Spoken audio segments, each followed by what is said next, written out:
Aquest és el llibre Contes de les mil i una nits, d'Edicions Bromera. El llibre tracta de dos germans que es van dividir les terres que van heredar del seu pare.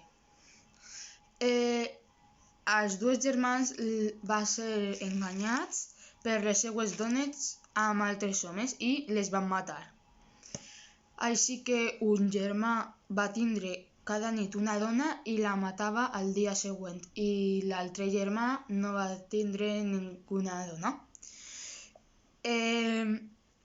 El llibre és una successió de contes que li conta una dona per a poder sobreviure al dia següent, perquè el germà es quedava sempre en la intriga. El llibre està molt ben fet i el recomano molt.